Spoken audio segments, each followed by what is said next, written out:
All right, everybody, welcome to the live session bonus for week 3. So we are going to be going over your guys' assignment this week because I figured it'd be a good one to have a bonus session, and I was hoping that the majority of you guys would be able to do it. It would be easier on a weekend than, well, actually, technically only 2 people told me the dates for, it was Sonia and then Robert. Robert, you're here, but Sonia's not here. So Sonia, if you watch this later, I did follow through on your Sunday. You wanted it on a Sunday.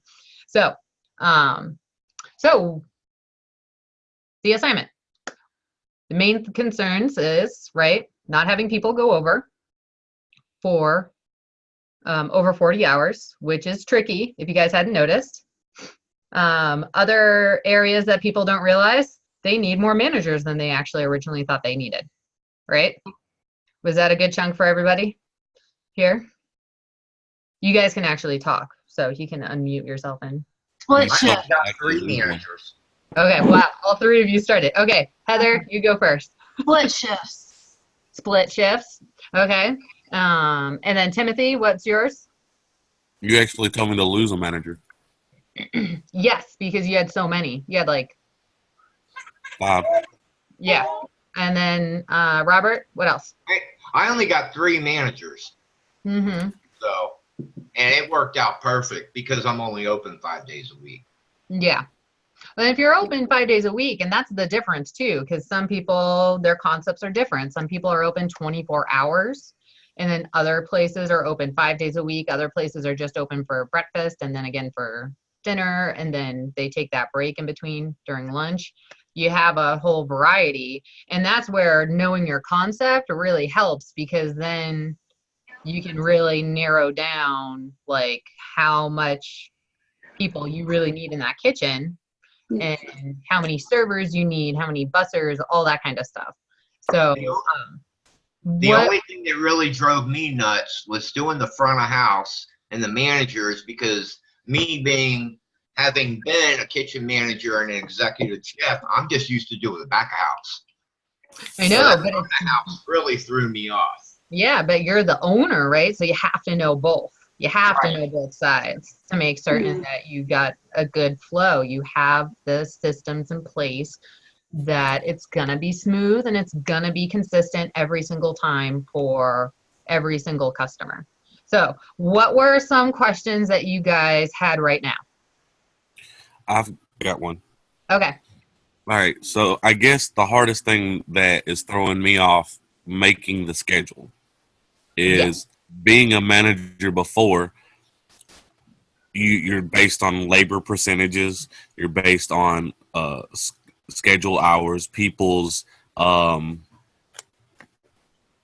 it called, availability. All this stuff, and so I'm looking at the schedule, trying to make a schedule for these people, and it's absolutely killing me because I don't have a budget, I don't have labor, I don't have any of it. All I have is 7 days a week, 73 employees, and they make minimum wage. Well, and that's where, this is where you kind of break it down. So you can break your schedule down into just like focus on the kitchen side. What's the kitchen side? Because you know the kitchen side really well, right, Timothy? Yes. Okay. But I don't know. What's killing me with the concept is it not existing yet.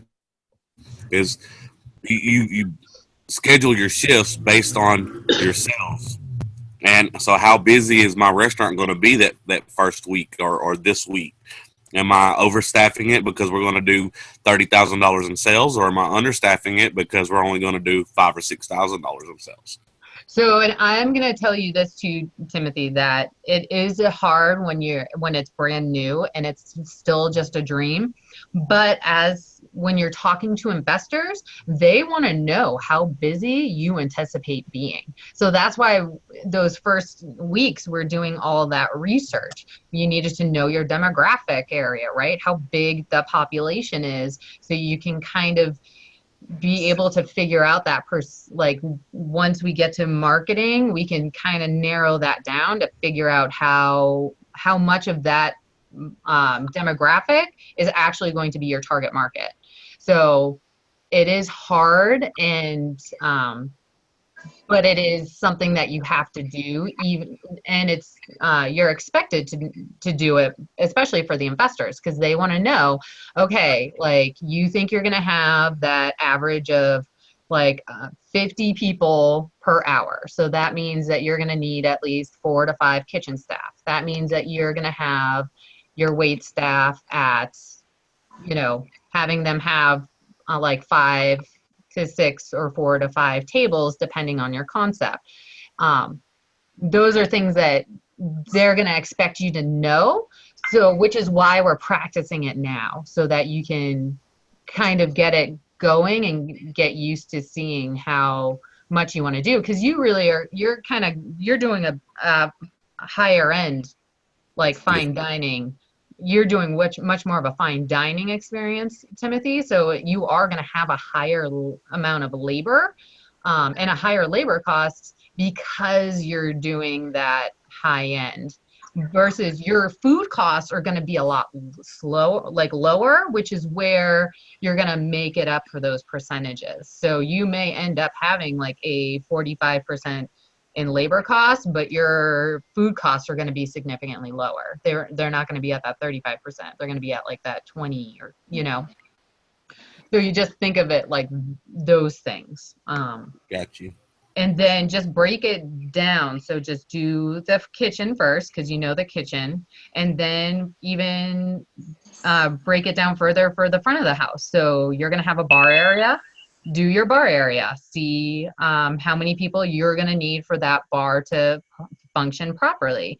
You're going to need wait staff. How much wait staff are you going to need? So, and then kind of layer it out that way. And then, you know, you can always submit. Like, luckily enough, you guys, like, if you submit early enough, I can look it over, and then we can just have that conversation back and forth to get it to where it should be. So you can always submit early. I can look at it and then do that video feedback, and you always have that option to resubmit, you know? So, well, I was just thinking that maybe he should look at the other class that we had, where we had our covers and our turns, because that's all based on our concept as well. That's what I'm using. Oh, that's perfect, Heather. Yeah. If your other class did that, I would definitely use that.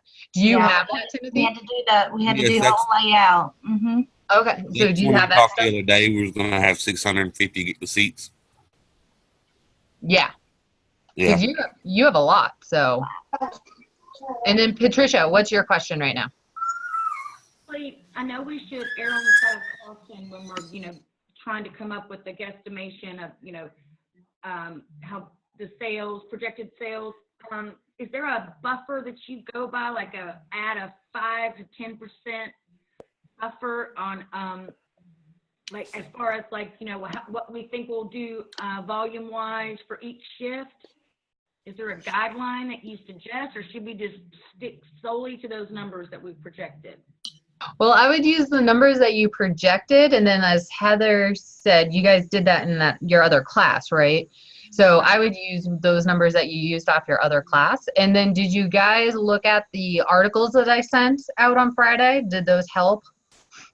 No, let me see. I sent them out in an email. It's all in the message, my message. I sent that Happy Friday. It's, you know, okay. the spring. I did like 3 different articles for you guys about how to, like, do the labor for your restaurant. And then it was about Spring Forward, you know, the history of Spring Forward, and then how that's going to affect your labor, especially for those people working third shifts, right? Those kind of things. And then Lisa, you showed up late, but this is getting recorded. So if you could put on your chef coat, that'd be fantastic. Sorry, what? You showed up late, but if you could put on your chef coat, that'd be fantastic. Okay, great. Recorded. I'll go find it. Great. Thank you very much. Yeah. Or you can just no video, and then you'll be fine. Either or. So, and then what other main questions do you guys have right now? Because I was thinking that I'd pull up the schedule, and then we could work on a schedule together right now. So would that help you guys? That Yeah, would be it would. very Okay. Heather, what's your question real quick? Well, I just want to remind you, I mean, mine's, mine's open for breakfast and then for dinner. Yeah, so yours, I was gonna say, thank you for reminding me that I would just have it so that you just do that, because the spreadsheet's not set up for that split shift. So just have it where wait staff in the morning time and then wait staff in the evening. And just do it separately. So if you know that they're gonna work like 3 hours in the morning and then, 4 hours at night, then just do wait staff 1 and then wait staff 1 again down below for that night shift. Does that make sense? I can show you on the thing. Hold on. Okay. Let me pull this bad boy up, then we can go over it. And Oh, also on that spreadsheet, you need to talk to Jonathan because once you start to put in a time, you can't delete it. Okay. what do you mean? Like, so you have the yeah. little things here. Yeah, if you click on one of those and then go back and say, okay, you're not working Sunday, it'll go invalid. No, you gotta actually hit your mouse a couple of times and then just backspace it. And it'll delete. See where that FX is at the top where it says FX Okay. up top? Wait, say that again? This right here? FX. You don't have to worry about that. Yeah. You just say, don't show. No, listen. See where it says FX on the left-hand side above But 4? what? Right there. Yeah. On the left side, no, it's on the left. There you go. 4 up in the corner. 4? Okay. You see where it says FX? Up to the left. Beside total annual sales. Yes. If you This right here? click on total annual sales right there, and you delete it from there, it will delete from your time. Like, Okay. you see what I'm saying? Mm-hmm. So if you put in a time there and it's incorrect, go up to that FX area where it says total weekly hourly, and just delete that. It will delete the time in your box down there. Where do you find this paper? I'm sorry? This? Okay. Yes, okay. Kathy? Go- Hold I on. just didn't know where to get the spreadsheet, that's all. This was in the actual assignment. It's right here. Oh, okay. All right. So you click on that and then you make the copy Okay. No problem. No, bud. and then you just make the copy and like that. Yeah. Okay. No big deal. Okay, Timothy, what's your question? It's on the spreadsheet. I needed to add extra lines for other employees. I couldn't find out how to do it right there at the top, but I was able to copy and paste the column and cells and paste it below the total at the bottom. Okay. And it's the same date, time, all that, all the way across, but it adds it to the total right there where the total schedule pay. Okay. Then that's All right. fine. Yeah. I didn't know how to add it there and move it all down, but No, it's all it good. shows up. If you, no, that's fine. If you have it, that's fine. Okay. So let's work on this. What should we have? What are the majority of you guys doing right now? Is it restaurant, food truck, catering? Restaurant. Restaurant. Restaurant? Okay. So,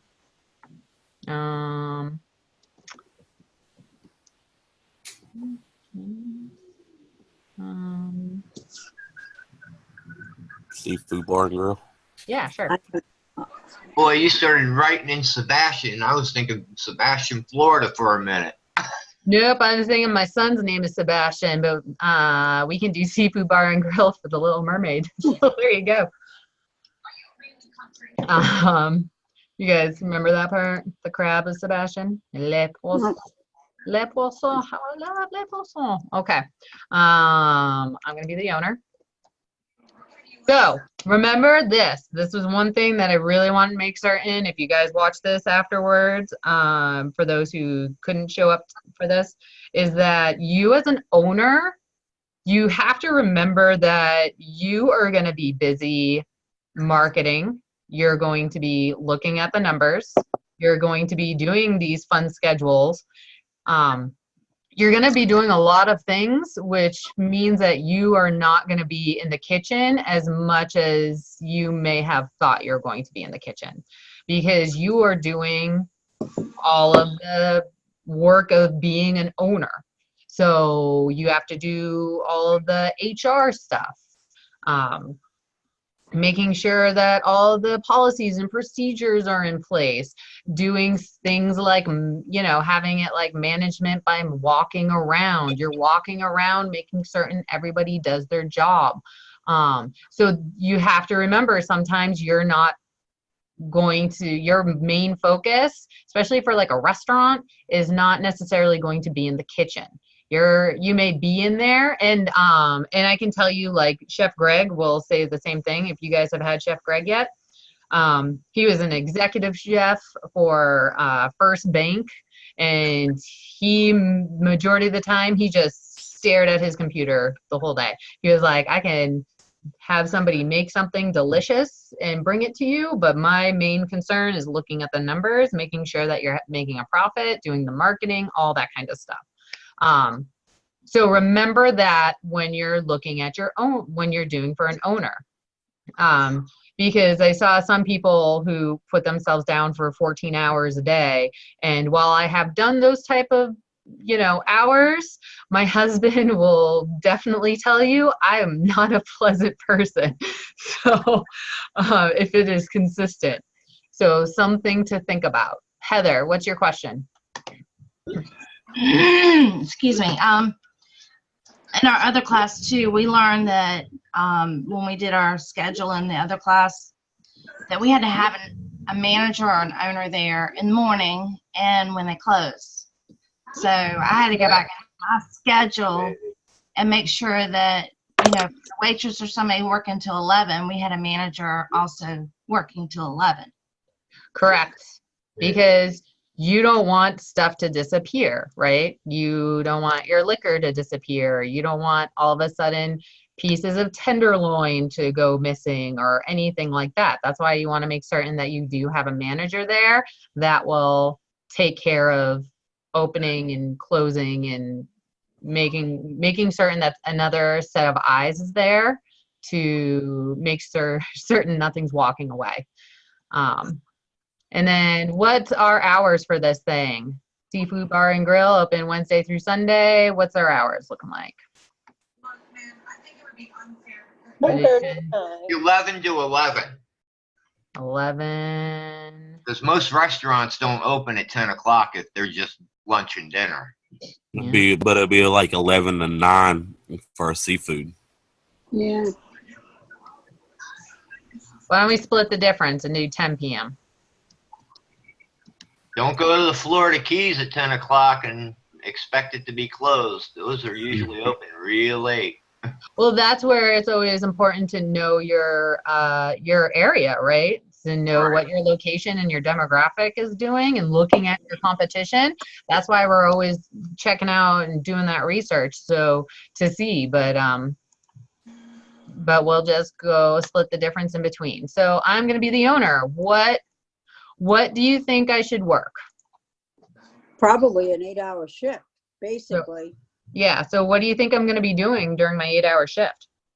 Okay, you're going to be coordinating, delegating, and making sure that everything gets done. In the meantime, you're supposed to also be checking on the inventory and everything else. Yeah. So you're going to be like in 101 places at once. Exactly, Kathy. Yeah, you're a big multitasker. You're the problem solver. You're going to figure this stuff out. So what do you think I need to do here? So what do you think my hours should be? Let's see. Like 1 to 9, 1 to 9? if you're doing 8 hours. Timothy, what's your question? As a lot of managers I've seen, I would also work Monday through Friday and be off on the weekends so that you're dealing with your vendors and things like that that normally aren't open on the weekends. Yep. And it always depends too, right? Because there were times when I would be running stuff, but I would be there. I would be there on the weekends because our weekends were the busiest time. So, but that was a bed and breakfast, you know? So my days off, I would never have actually 2 days off in a row. Because for me, I wanted to make certain other people had 2 days off. That was more of a priority. And my days off were typically on a Tuesday and on a Thursday, because those were the times that were the busiest. I could talk to like vendors and purveyors and make certain everything was running accordingly. And then I had enough time on like that Friday to prep for the Saturday caterings and that kind of stuff. But that always is, you know, it's kind of depends. That's where knowing your concept and what you're going to be doing helps. And then I was never off on the weekend when we had our bagel restaurants. That was tea yeah. time. I was off on Mondays. That was it. Yep. My the first time I ever had a Thanksgiving off was when I wasn't at the B&B anymore, and I was teaching. The first time I started teaching, and I to the point where nobody invited us because they were so used to us, my husband and I working on the holidays, and nobody invited us for Thanksgiving. It was great though. We actually had that time to refresh, so it was really nice. Okay. I have a question. Yeah. Wouldn't you take one day and maybe come in like early in the morning, because you got to do the ordering and everything else, and you got to, okay, when the truck comes in, you got to like rotate everything so the stuff in the back goes out, you know, gets put in the right order. You know what I'm saying? Yeah, but remember, Kathy, that if I'm not going to be cooking all the time, I don't want to be the one putting the order away. I want other people who actually cook on the line. Yeah, that's what I'm saying. Basically, like supervising to make sure that they're doing it the right order, putting the old stuff in the front and the new stuff in the back, you know? Yeah, like doing first in, first out. But that's also where, you know, this is another thing too, Kathy, like how much are you training your people on their food safety? Yeah. You know, that's another reason why I asked you guys to look up those food handlers, because some states make you like, you know, you have to have, every single person has to have it. But say in like Colorado, you don't have to have your food handlers. You just need to make certain one person has their manager certification. So that's where it's really important. And you want to, as Timothy said, that's where, you know, you're going to delegate. You don't want, you're going to be busy, and you may want to go in and double check to make sure everything is in order, but you're not going to, that's not going to be your primary purpose. You're not going to be checking out. That's what your managers, that's what your food, your cooks, all those people should be on top of that for you. And then like we would have a list. Like I actually had a board and it had a list. So every time something went out, they would write it on the list. Mm-hmm. And then that way I would be like, I wouldn't have to physically look. I could just look on the list and see what we needed and what we were out of. Because that's part of that par level too, right, guys? Yeah. That's where you're making certain you have enough to last you until your next delivery. Okay, so I'm going to be an owner. I'm going to be busy. So I need an executive chef, right? To be dealing with my kitchen. I'm going to be busy doing front of the house and back of the house stuff. So I'm going to have executive chef. Who else should I have? Would you put in, like, I was thinking maybe like what we call swing managers, you know what I'm saying? That they could either work the front or the back, and they could, like, you know, take your place and everything else if you weren't around, or you were doing something on the computer or whatever. You know, that could be like, so for here in this instance, I'm under that presumption that I'm going to be the GM. So I'm going to be the general manager here and the owner. You can have a assistant general manager, and then they will be able to go back and forth and do that kind of stuff. So you can definitely have that. Did you guys want to have an assistant GM? Yeah, I think we should, because if there's a problem up front and you're in the back and you're working on the computer and you can't get away from the computer, at least that assistant GM can go up there and figure out how to handle the problem up front, you know what I'm saying? Yeah, definitely. Okay, so we have an owner, executive chef, assistant GM. Who else are we having? Front manager, the back house manager. Servers. Front of the house. I'm gonna do Line cook.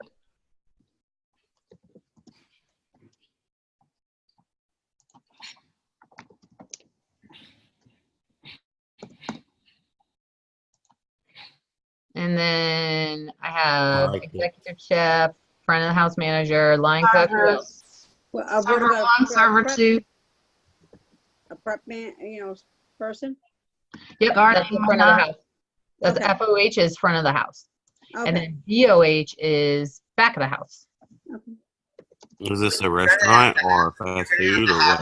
Yeah, this is gonna be a haha. See, this is also, thank you very much, Timothy. This is why it's so important to have a detail, like have all that details into that concept summary so I have a better understanding of what the concept actually is for this to happen. We know so far it's a seafood bar and grill, open Wednesday through Sunday, 10 a.m. to 10 p.m. We didn't put a location, right? We didn't put what type of Concept. service they're doing. So what type of service are we going to do here? Table service? Yeah, Yes. table service, yeah. Uh-oh. And then where are we going to be located? Marathon, Florida. Wait, where in Florida? Marathon. Marathon. Okay. Hmm. Okay. So with And this being then- service, we'll need wait staff, bussers, bartenders. Okay, so we have 2 servers so far. How many servers do we need? Oh, I It put depends servers. on how many seats you have in the restaurant. Restaurant, yeah. No, how many seats are we gonna have? But you also need an assistant kitchen manager to be under the executive chef, because by just having the executive chef, that's making him work 7 days a week. Yeah, so we need a sous chef, right? Yeah, Well, the assistant manager can step in. That's if they're cross-trained, and all managers should be. So Yeah. sous chef, because you're gonna want a sous chef anyways. If you're gonna have executive chef, you want to have a sous chef. And then we have the front of the house manager, and then that assistant GM. And then we have line cook. We have 1 line cook, 3 Brigade. servers. We're learning the brigade system. Scapier. Brigade system. We're gonna need a dishwasher. With that being Dishwasher. said, we could also have captains, if we're doing the brigade system. We don't necessarily have to have the full-fledged brigade system. We can just do executive chef, sous chef, and then line cook, line cook, line cook. That's fine. Yeah, but Do it.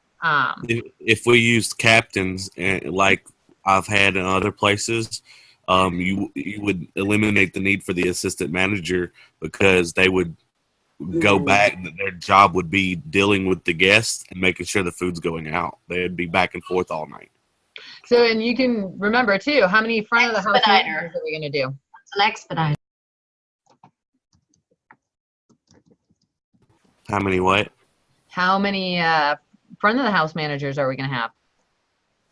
Shouldn't Yeah, need but but the one. like 2 or 3. Mm, PED. spelled it right. Oh, yeah. Huh. Expediter. Yeah. And I cannot spell today, but All you had to do is put expo. yeah, I could have. But I'm going to use spell check.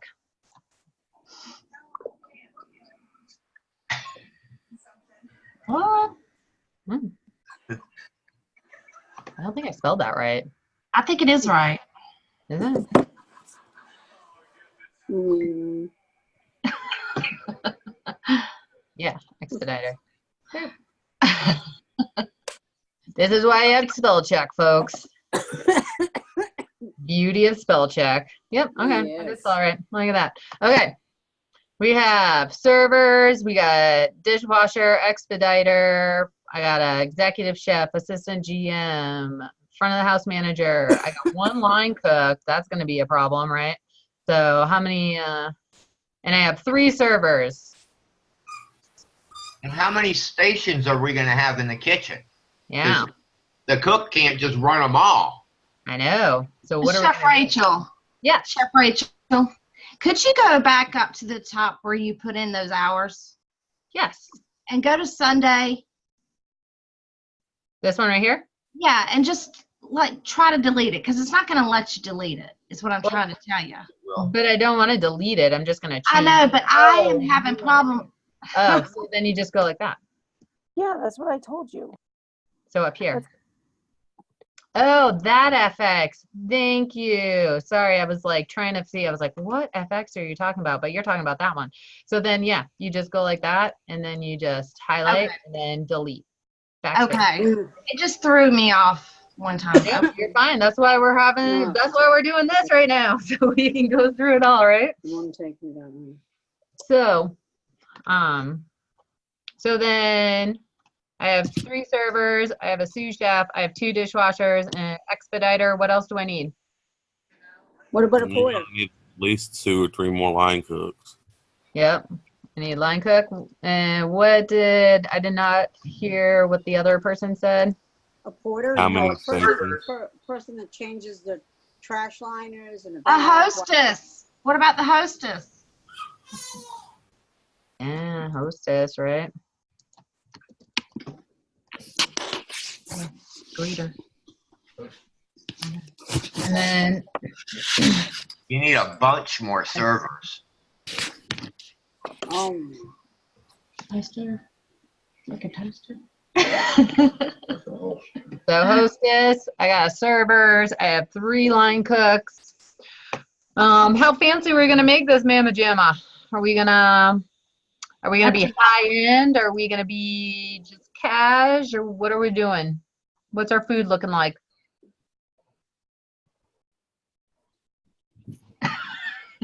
Let's don't speak at once. I mean, you could go as cheap as like Captain D's or Long John Silver's, or I mean, we don't really have a big seafood place around here. Red Lobster. Yeah, I mean, you could do a Red Lobster style where, or you can have it where it's a really high-end style bar and seafood where you're gonna have, like Timothy was talking about, having captains, having the garde-manger section, having the Not with grill in the name. But that's where you have to figure out what type of thing do you want it to be, Yeah, not with grill in the name. Mm-mm. So we're gonna do kind of a casual, little higher up than Red Lobster, or about the same as Red Lobster. Which is hilarious because I don't think I've ever stepped foot into a Red Lobster. It's not that great. Oh my goodness. Well, living on the East Coast, you just kind of, went Well, down. working Working for the company. Lobster, you're going to need a lot more cooks. So we're gonna need more cooks. Oh yeah. Yeah, because they got 7 per shift most of the time. Uh-huh. I've seen them go as high as 11 on the line. On the weekends. Yep. Or Mother's Day. Yep. Valentine's Day. All that kind of stuff. Yeah, see, those are things you have to consider when you're doing your schedule, right? What's that seasonality looking like? Are you super busy, or is it gonna be not so busy? Those kind of things, right? And then we have 2 dishwashers. Are we gonna have busboy? You're going to have them with the server and the host.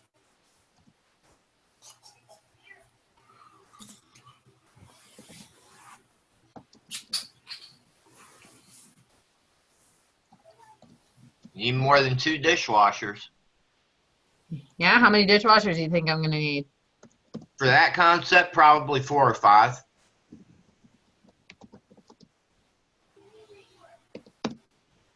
You're going to need more than 2 busboys. So we did all of this, right? Now we came up with this. Now this is what I'm gonna do. I'm gonna move. Nope, didn't work. Group them all together. Just front of house, back of house. Yep, that's what I'm gonna do. I'm gonna move them around so I can That's how I did mine. See how many I actually need. So we have our line cooks. I'm going to move our line cooks up. And is that just click and drag? Yep. I just clicked and dragged. Hilarious side note. Remember when we was talking on the phone the other day?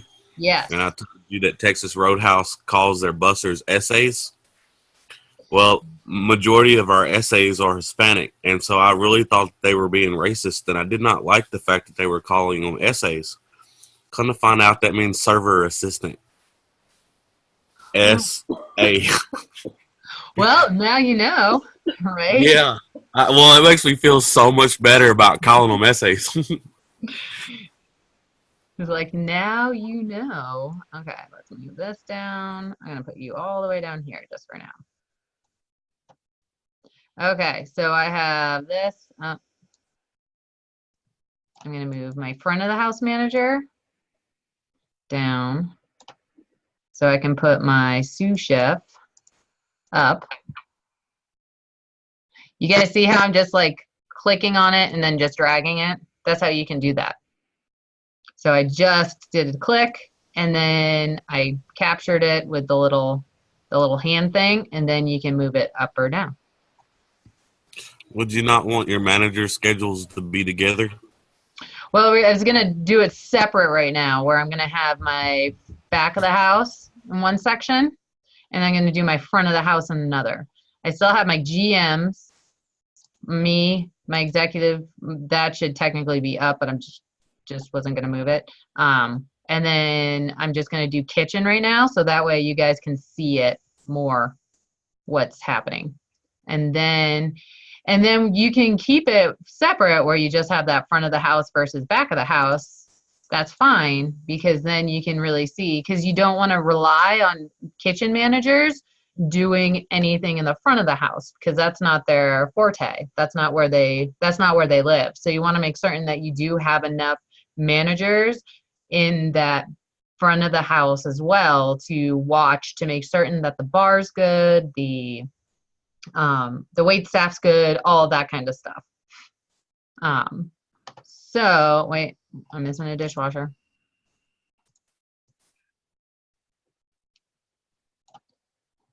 Okay, so let's just look at that kitchen, and we have owner, me, executive chef, we have the assistant GM, sous chef, line cook, line cook, line cook, line cook, expediter, dishwasher, dishwasher, dishwasher.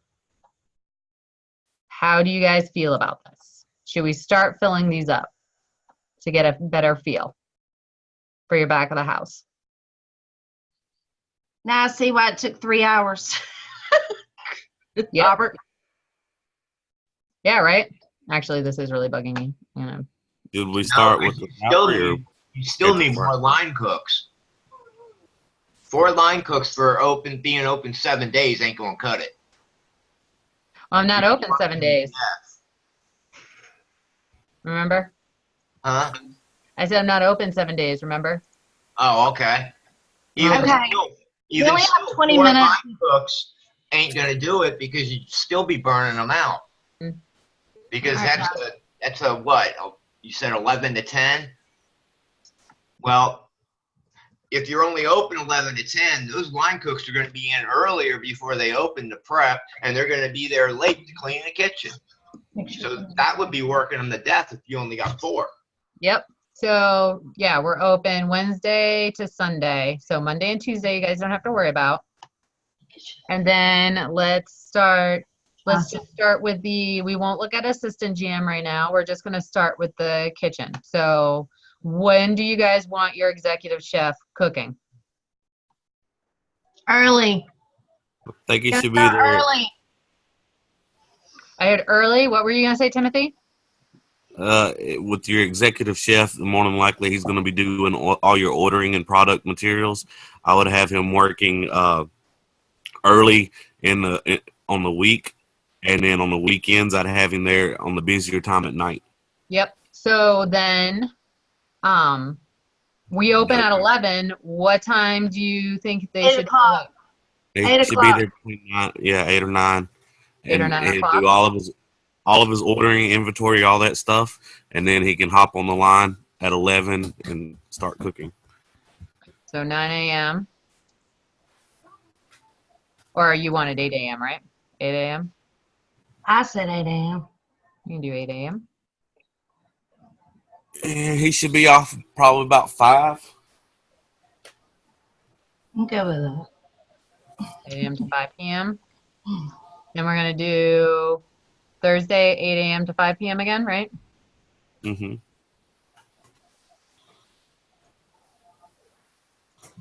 And what about Friday? That should be more like a 3 to 9.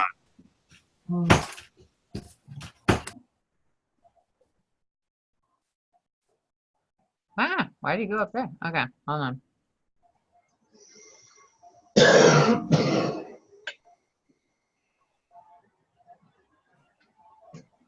Oh, you can go longer. Yeah, you close at 10, so 10:30, 11.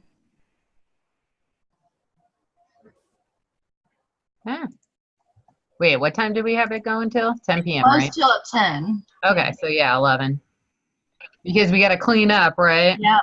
Yeah. And in case you get anybody who actually shows up late, who shows up right at 10 p.m. like that, it's 9:59 when they show up and want food. And then same thing for this, 3 to, I actually want this to be 11:30. So we're gonna do 3 p.m. to 11:30 again.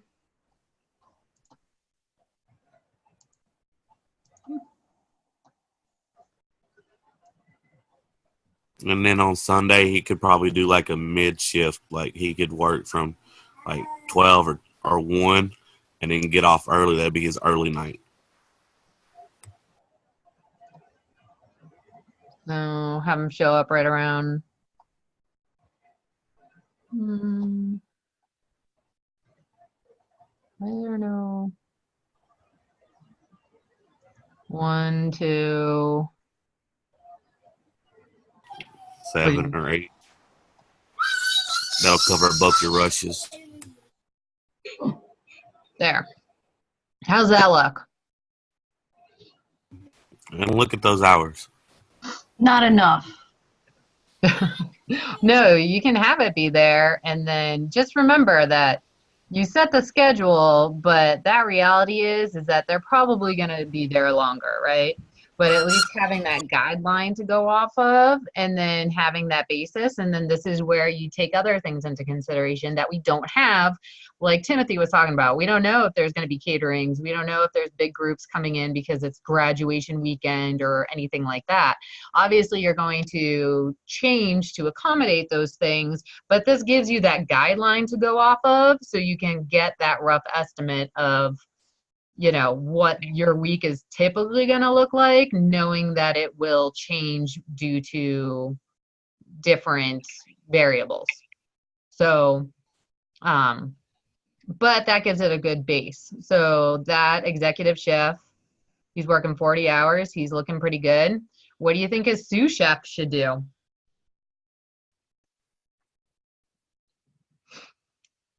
Well, the sous chef usually is there when the chef is there, right? But remember, he is also a manager, so he's going to be in management role. So if he's going to be the other manager in the kitchen, you kind of want that. You have a good chunk of your executive chef opening in the morning, right? So you have a manager there in the morning, and then you want a manager in the evening. You want to have that manager in the evening. So you can have your sous chef work in those later hours consistently. And then going off of, you know, we can change it where the assistant GM is going to show up early to make sure everybody's opening on those days, or like they can be later, you know, depending. That's where you have that wiggle room to kind of make it yours. That's why it's nice to fill these all out, and then you can kind of go back and tweak it to what's going to really work for you and really figure it out. But as you notice, I'm not I don't want to include myself in this yet because you don't want to rely on yourself fully to be like, oh, well, I'm just going to work that saute station all day. You don't want to have that for yourself because you're going to be busy doing other things. If you need to jump in and help, that's where you can jump in and help, but you don't want to primarily be like, well, I'm just going to be on saute, because if somebody else calls in sick and you don't have anybody else to cover, then you're kind of, out of luck. So that's why it's good to not really, have yourself there, but not have yourself be as like working in the specific part of that kitchen or a specific part of the front of the house stuff.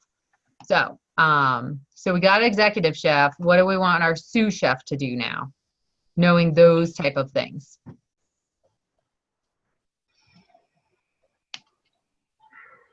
Well, he needs to come in early that day.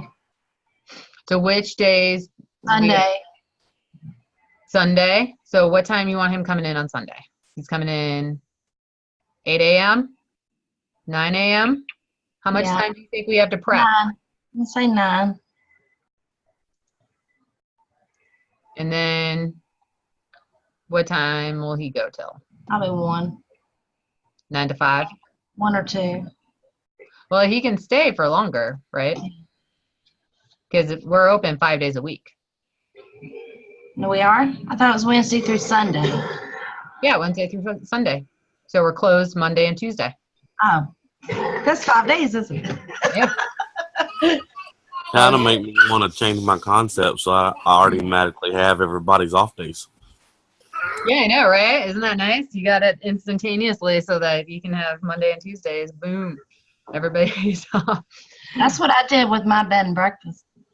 Yeah, that's the beauty with, especially with bed and breakfast. I definitely know people who are like up in the mountains where they would just, during the week, there's nobody there, but come Friday, so they would be open Friday, Saturday, and then Sunday. And then that was it. Like that was what they wanted to do because they were retired. That's the style that they wanted to do. My place was open 7 days a week.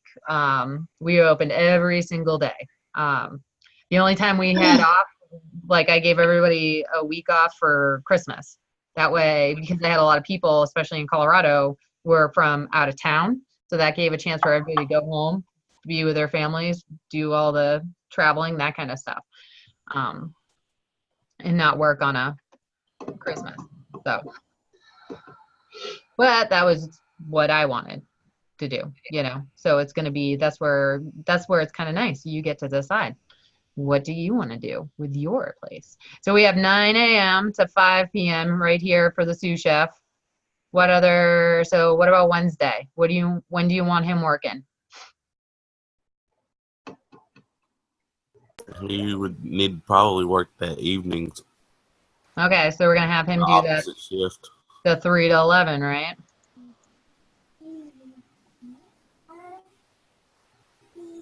And you'll have that overlap hours to communicate what's going on for the shifts. Exactly.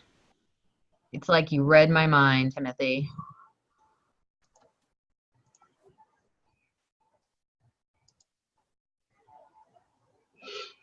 And then what about these days? Ooh.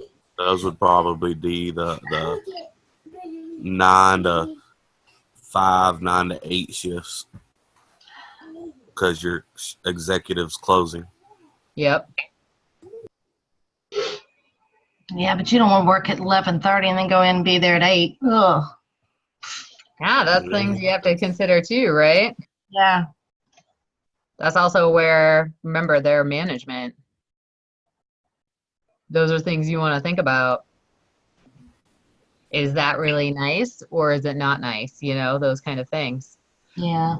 But, that's where. I've done it. I know. It's like, this is the one day that I can do it. That's it. One day I can do that, but don't make me do it every day. So those are things you have to consider too, right? But we're just going to keep on going and then we're going to see how you do. But I'm glad that you brought that up, Heather, that they have to, work that night and then show up that morning. Because how many would be able to actually wake Be up for 9 a.m.? dependable. Yeah, be dependable. Yeah. Right. I know it's been rough the last 6 months. Fridays and Yeah. I work 9 to 9 Fridays and Saturdays, and then on Sundays it's from 9:30 to 4, and then I from 3 to 11 on Mondays and Tuesdays, and I'm off Wednesday and Thursday. So, That's not but a bad schedule. and then remember too, it's like you guys have suffered through it. Do you want to do that to other people? You know, this is where it's always nice to think about. But But that's why also I wouldn't ask somebody to do something I haven't done. I haven't done myself. Absolutely. Now, if I can do it, they can do it. oh, I know. But that's also where you also have to. I've also dealt with people yelling at me and throwing stuff at me in the kitchen, but that doesn't mean I'm actually gonna yell and throw stuff at them in the kitchen. So, because I hated that. I hated having the ones that think that they were all high and mighty and would go in the walk-in and to scream and shout, and you could hear them screaming and shouting from the walk-in. Oh, I've done that At least they before. went to the walk-in. Well, like, where it's like they're loud enough where you could still hear them. Like, that's not cool. Like, so I've never been a fan of that. So that's why I never did that type of stuff. But that's my preference. And that's the type of, and that's where knowing the culture of your restaurant, like what the type of environment you want to have for everybody so that like you're in charge. This is your thing. What do you want to have? So that's where it's important to hire the right people to be able to handle this, like your type of environment, your type of culture, what your core values are. That's why we go over all this stuff so that you can really be able to pick the right type of employee so you won't have a high turnover. So yeah. And then, so we have this so far.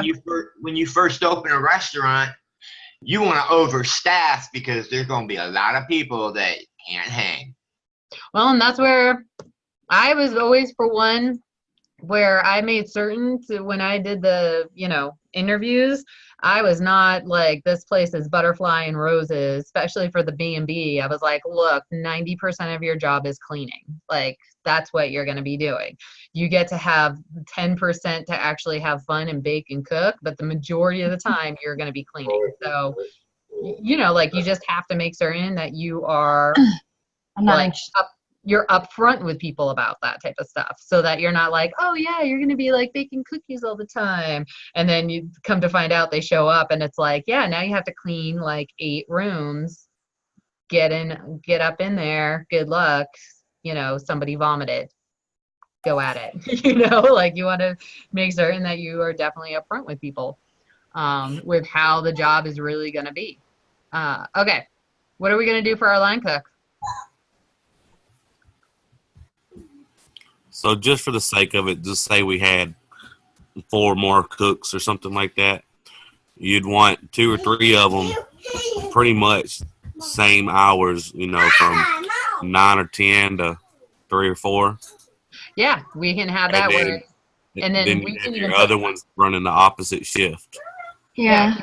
And we didn't even put prep cook in here too, right? So your prep cook would be opening in the mornings, making certain that you're all set. Well, you're good to with go. this being sort of like a Red Lobster type style restaurant, I don't see that you would have to really have a whole lot of prep cook. If your line cooks come in an hour early, they could prep the batters and things like that for your seafood. Yeah, sorry.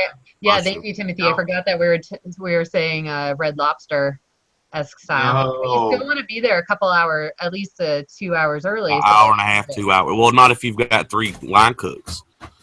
Because you can delegate it. Red Lobster runs with 3 prep cooks in the morning because there is a lot of breading. And if you have your line cooks doing all the breading, they ain't got time to set up their line. And then remember, this is also where it's really important to know how much stuff are you actually going to buy that's pre-made versus how much stuff you're actually going to make from scratch. Mm-hmm. Because that's going to make a difference in how their hours, right? Yes, and you could also do a close to open, so when they break down the line and clean it in the morning, they reset it for the shift the next morning. So there's no setting up the line. You just got to pull out the speed racks. Yes. So then I'm just going to do that real quick. But for dishwashers, remember we have 3 dishwashers here because you want to have, and an expediter. So that would mean that would you want 2 expediters, one working in the lunch and one working at night? Or are they just going to show up midway through so you're good with just the one?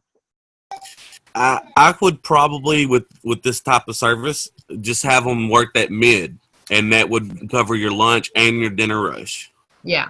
So they're just going to cover lunch and dinner rush, which makes sense. You can do that, definitely. Like 11 to 7. Mm-hmm. Or 11 to 8. Yeah, because remember that I would even say like 11:30. Yeah, because by the time it slows down, you can cut your expediter, and your servers better know how to expedite too, so they can expedite their own food. Yeah. So it's slower. Because remember, what's the usual lunch rush time? Or lunch rush, and what's the usual dinner rush? Well, usually on a Sunday it would be about 12:30. Yeah, that Church crowd gets out. This one is 7:30. That one is Sunday, right? Yeah, never mind. I do want that at a later time. Or earlier time, I mean.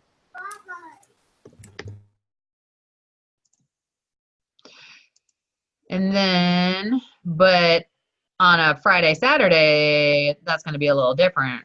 Or like your midweek, right? Because that's usually people working, they get out at, they go for their lunch break. So you can get away with that, them showing up around 11:30. And then going until 8. On that time. 11:30 to 8, all that good stuff. And then we have dishwashers. Remember, they don't have to be there right at 8 a.m. or 9 a.m., right? They can show up a little bit later. That's fine. So when do you want your dishwasher showing up? Are your dishwashers going to be responsible for the kitchen floors and the dining room floors and the garbage and all that? Ooh, look at you, Timothy. Yeah, are we going to have parking any? lots? Funny enough, I've never actually worked at a place where a dishwasher was in charge of that. We actually had to do all of it. So well, remember I told you our line cooks don't leave the line? So we don't even empty our trash. The dishwashers take the trash out. Yeah, no, I've never worked at a place that did that for me, where the dishwashers did it. We had to do it all. So that's but it's good because it always is that, like, what type of place are you working for, right? So what are you going to have them do? So you can have it where you have the dishwashers doing all that type of work, or you can say to your line cooks, like or in prep cooks and all that type of stuff, that they have to, like, because where I work, the prep cooks would do a good chunk of the mopping, take out that stuff as well. They would do it before they'd leave. And then at the end of the night, that's when line cooks would be cleaning, and they would sweep up and do it then.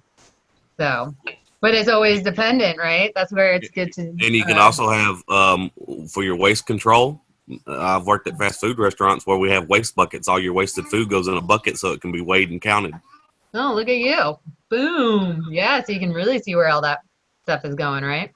Okay, so we kind of do you guys have a good guideline now for how your back of the house is looking? Do you guys get an understanding of seeing how much you kind of need to do for everybody? Yeah. We just got to worry about the salary. I don't know how we done the white space over to the right. I can't see the column, but right yeah, there? the divided by 52. What are we doing right there? Is that for just salary managers? Yeah, that's where you can figure out, like, I'm gonna pay myself $60,000, and then I'm gonna divide that by 52. Yeah, don't show again.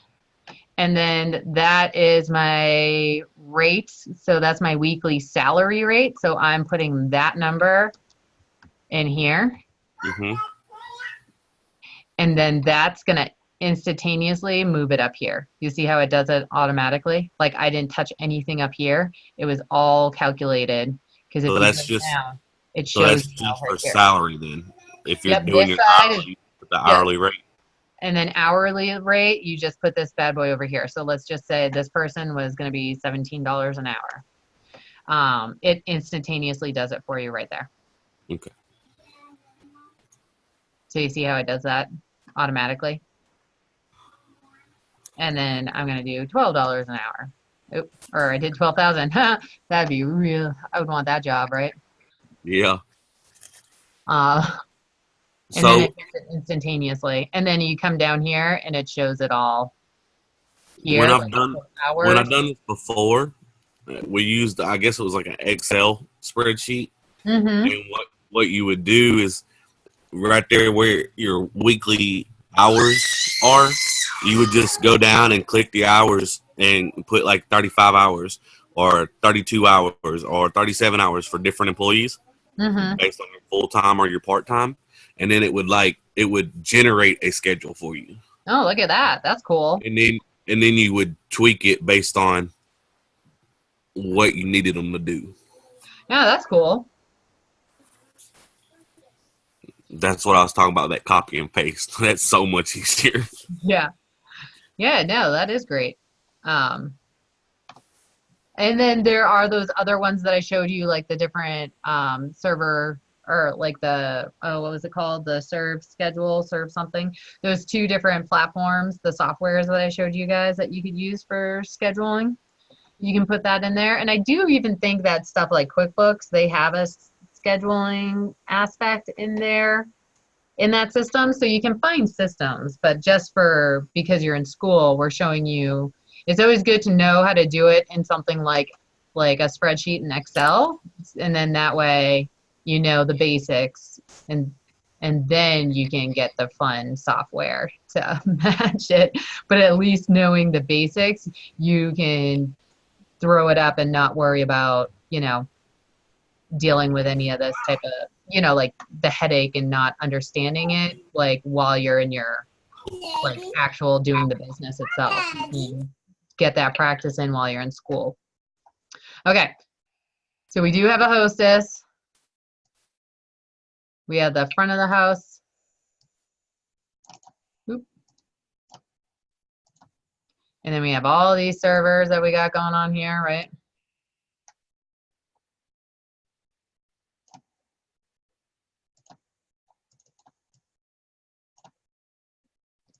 And we got 2 busboys. We're gonna need bartenders too, right? Forgot about those bartenders.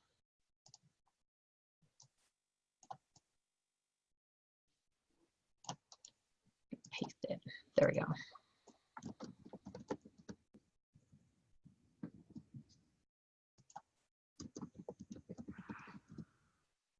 How many bartenders did we want?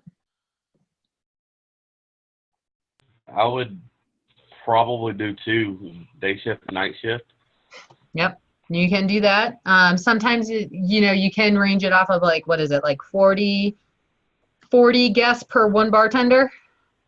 For like 40 guests an hour per 1 bartender.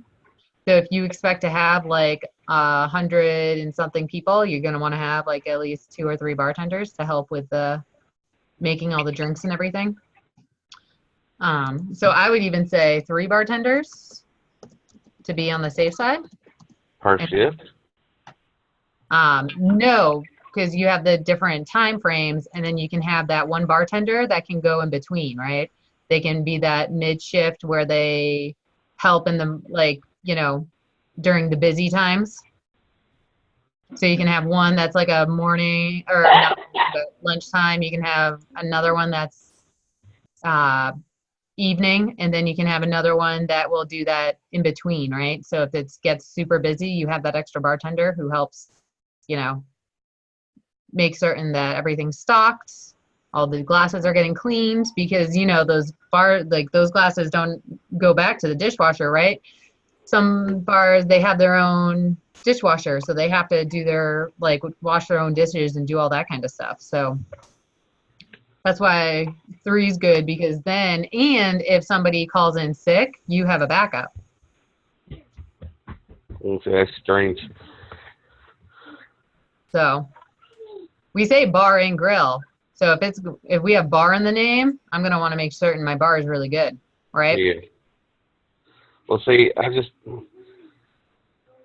I've not really worked a lot of places. I mean, I've not worked in a fine dining type establishment, but like Olive Garden, Red Lobster, Ruby Tuesdays, Texas Roadhouse, Longhorns, they usually only have the one bartender, on the week. Now they might have two on a weeknight, weekend, Mm-hmm. but they just have the one, and they're typically most of their drinks that they're making are for your servers because you've got what 12 bar stools, and so they might only have 12 guests that they're serving at a time. Most of the drinks are from the tables. It is, and they still have to make them though, because Yeah. for the places that I've worked, the bar like it was,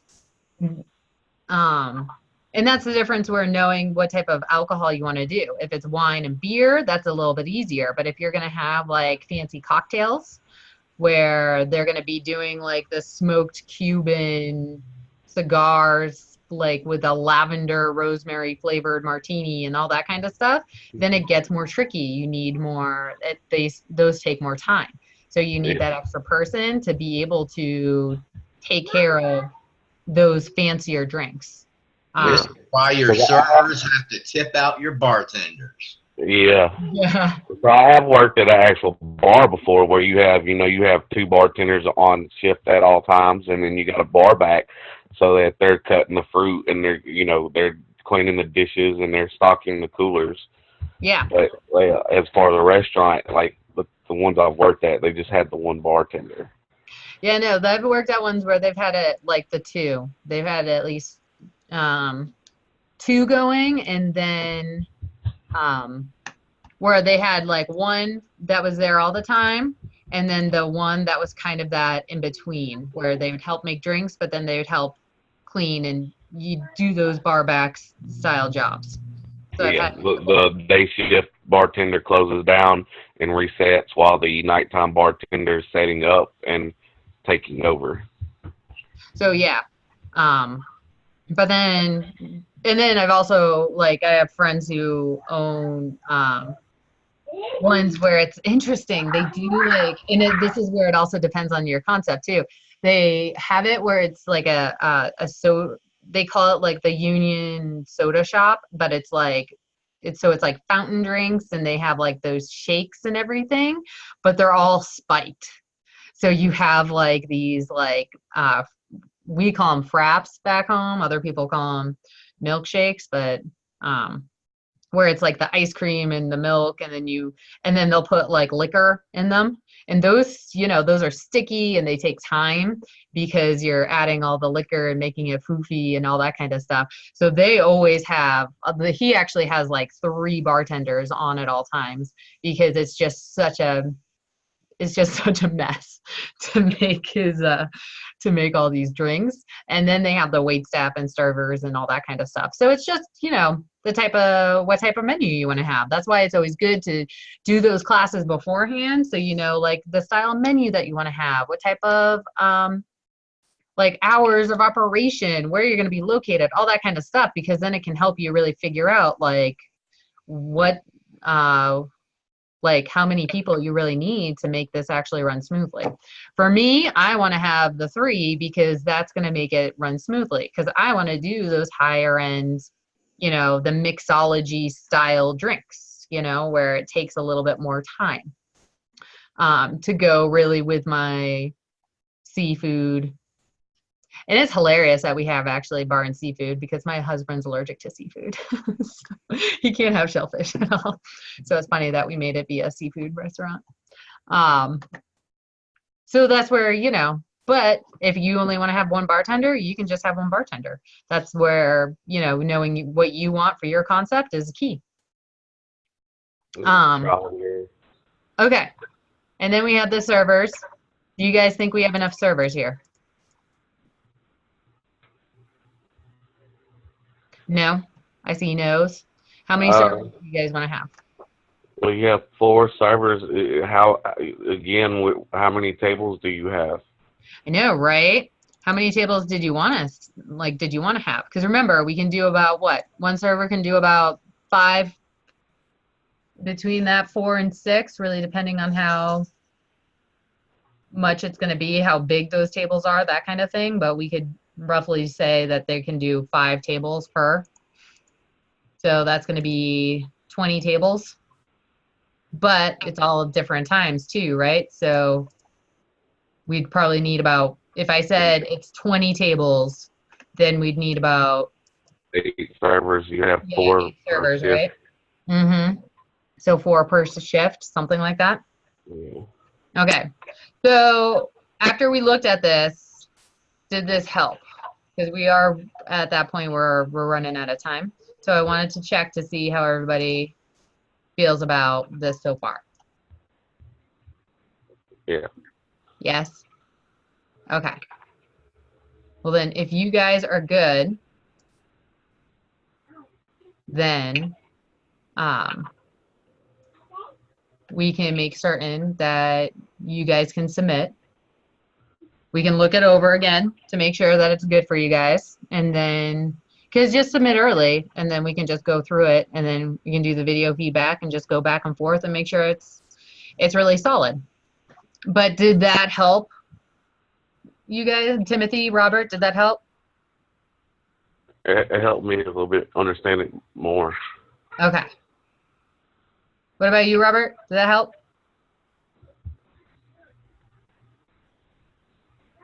I'm gonna be safe and go with no comment right this minute. Okay. Well, you're fine. But if you still have questions, we can just go through it. So what other questions do you have? I don't have any questions. It's something else. Okay. Okay. Well,